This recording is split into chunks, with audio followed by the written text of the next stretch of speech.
Pak Samuel, semua khotbah saya rekam, nanti saya serahkan. Dan tolong perbanyak ini dan sampaikan. Saudara, saya tiap khotbah mesti direkam. Dulu saya belajar untuk diri saya sendiri. Tapi akhir-akhir ini anak-anak kami, kalau mereka nggak ikut, mereka selalu minta. Istri saya pun kalau nggak sempat ikut dia akan minta. Akhirnya mereka memberikan saya alat rekam yang saya pakai sampai sekarang. Dan diperbanyak. Kalau toh kami jual bukan untuk kami, kembali untuk menunjang pelayanan. Belajar untuk mendengarkan firman. Ulang lagi. Banyak hamba Tuhan merasa aneh kalau kenal saya suka dengarkan khotbah saya sendiri. Kenapa? Saya mau belajar. Karena tiap kali saya menyampaikan, kalau tadi siang Irwan bisa berkata, saya sering kali bingung. Tidak ada hal yang selalu sama, selalu dalam baru. Maka itu saya ingin ulang lagi, saya dengar lagi. Pasal 4 sekarang. Masih kitab ratapan.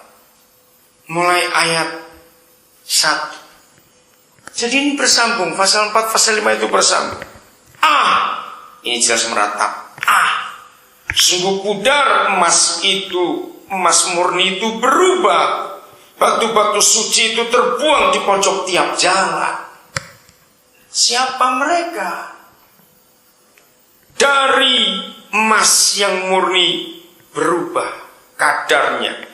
Batu-batu suci jadi tercecer, terbuang di pojok tiap jalan. Ini tulisan ratapan Yeremia. Yeremia itu ada kira-kira 700 tahun lebih sebelum Yesus.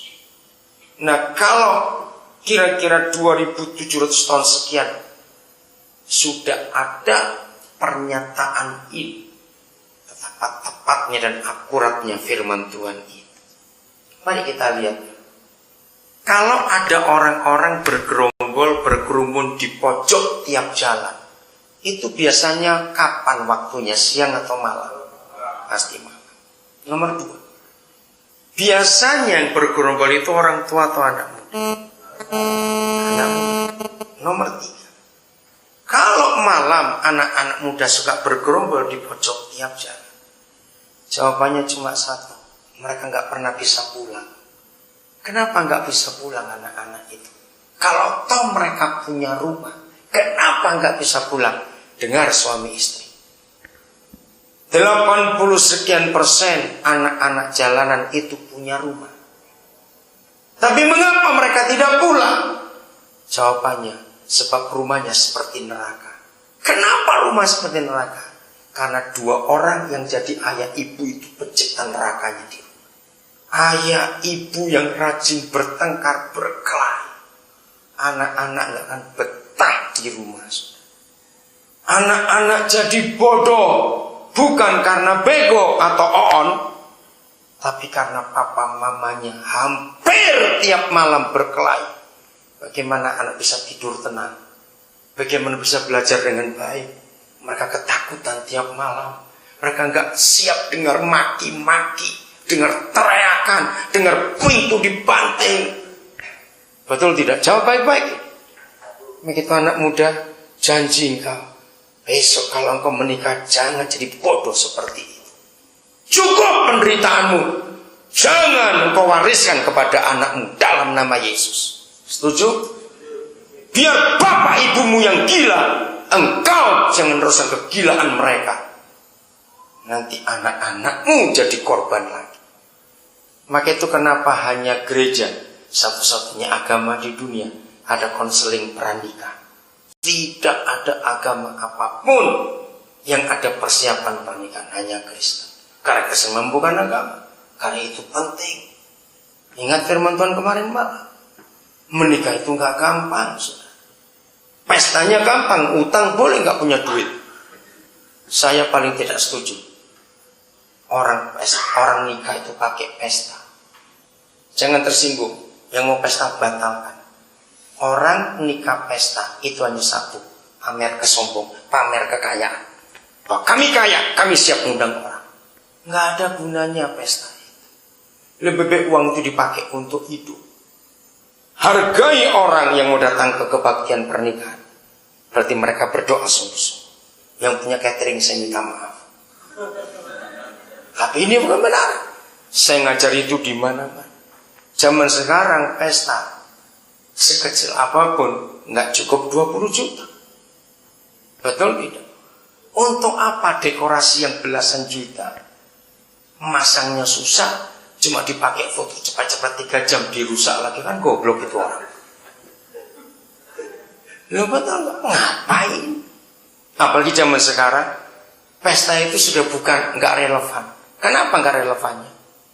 Satu, yang datang belum tentu yang diundang. Kaget bukan dengar itu? Lo kok bisa? Sekarang ini orang-orang sudah tahu kalau ada banyak bunga, nah nanti mereka pinjam baju temannya itu datang ke pesta. Toh pengantin pun nggak kenal ini siapa. Maksud tanya lo, kok bapak datang itu kenal dari siapa? Masa begitu? Nah, kapan selesainya nyebut orang begitu banyak? Jadi banyak yang nggak diundang itu datang sekarang. Apalagi zaman susah begini, siapa sih nggak seneng makan gratis? Loh, jadi pesta itu nggak benar, saudara. Itu nggak alkitabiah. Lagi sekali renungkan itu baik-baik. Itu cuma pamer kekayaan saja, bahwa aku kaya, maka aku bisa pestakan anakku. Tersinggung lah yang kaya, tapi engkau harus bertobat. Lebih baik di gereja lagi sekali. Beri makanan yang terbaik untuk ada di gereja. Siapkan dengan yang indah, karena mereka berdoa betul.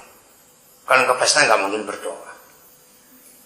Oke, saya kembali lagi ke bagian ini. Dengarkan, menikah itu nggak gampang. Mazmur 127 ayat 1 jelas. Mengapa Papa di surga berfirman, satu-satunya hal yang dia nggak percaya kepada manusia ketika manusia bangun rumah tangga. Kalau bukan Yahweh yang membangun rumah, sia-sia usaha orang. Nah, rumah itu rumah apa? Kalau saudara nggak baca sampai ayat 3 dan 4 di Mazmur 127, nggak akan tahu kalau itu keluarga. Karena di ayat 3 dan 4 ada bicara soal anak-anak. Maka ayat 1, rumah itu adalah rumah tangga. Jadi kalau bukan Yahweh sendiri yang bangun rumah tangga, percuma usaha orang. Hebat sekali bukan? Apa kita soal keluarga itu penting. Kejadian 1:28 harus dihafalkan oleh anak-anak muda. Tidak boleh ada seks sebelum diberkati. Itu ayatnya. Kejadian 1:28. Catat, anak muda, dengar. Apalagi sampai hamil dulu, jangan. Saya mau tekankan bagian ini supaya saudara terkejut mendengarnya. Tidak ada kitab suci atau buku apa saja. Bagi saudara yang baru pertama kali mendengar saya ngajar dari kemarin, tadi pagi sampai hari ini. Kenapa saya selalu suka menemukan kata-kata ini? Satu-satunya. Memang tidak ada yang lain. Cuma dia. Betul? Sekarang satu-satunya lagi. Satu-satunya buku yang membicarakan, yang menuliskan tentang anak sulung, itu cuma yang namanya Alkitab. Tidak ada buku lain yang pernah menuliskan anak sulung. Kedua, satu-satunya Tuhan di antara jutaan Tuhan di dunia ini yang berbicara dan menginginkan anak sulung cuma Yahweh Bapa kita di surga. Tidak yang lain. Maka itu kitab suci kita penuh berisi anak sulung. Itu dari Kejadian sampai Wahyu. Waktu Roh Kudus membawa saya dalam pengertian ini, saya kagum. Dengarkan anak-anak muda, dengar. Tidak semua anak pertama itu anak sulung. Kaget kamu sekarang? Tidak semua anak pertama itu anak sulung. Apa artinya? Alkitab menulis, mengapa dari kitab Kejadian sampai Injil Matius dan Lukas, Papa mencari gadis perawan. Jawab ya atau tidak. Siapa saja yang akan melahirkan orang benar, Papa akan cari siapa yang perawan. Dengarkan kau putri-putri Sion, selaput darah yang ada di rahimmu itu tidak bisa diganti dan dibayar dan dibeli dengan cara apapun juga.